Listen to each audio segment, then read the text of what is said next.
Ebi bibiro makaga Arise Rushure omuri Kikuubo ruhara Bushenyi Shaka Municipality beitu abiratarimu nkamukama wa project ayemerezibwa bebembezi kandi basigire baragiriba okutereza ebyashobize kwija kwiguraho project yo kumamerera ninge ya irrigation under micro irrigation scheme under UGIFT nka kutwahikaho umwami Rushure twashanga ngo project yitwiza kugita batahirire kisharira bacezaho babire ebitakuri kuri bagenda bataye amafureje baheza bashuka muno mbazi go komya ikisharira. So we can't continue like this. Hatu wota yigiye ariye sirenya kuturema. How come we hatu umuntu arahari wa muzebe. Oriya wa muzebe. Kwa hikari wa muri.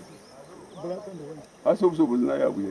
Kubaburizi wa Arise Rushure ori mukuru w'abakozi ba government aha wa district Isingiro ahanshwanga yo kushisho byo bahangwa agarukire mu mbushukani.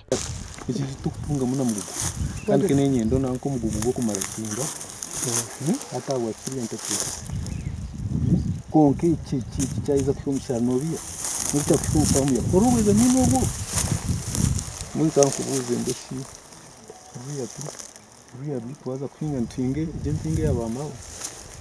Abebembezi ba district ya Bushenyi ababire bagire kutongoza project eji basigire baragira Rushure kwihemusiriyone yahingiro mu kisharara. Twayemereza project eji twagironcinga ngo abanze yagaruzaho umwanya wo gukugwabeguri namwe kinani nkora no kubahereza ibaratanchire ebyo bitakurishimye ko bitari hano. Gasha kwa Ben Mohoz.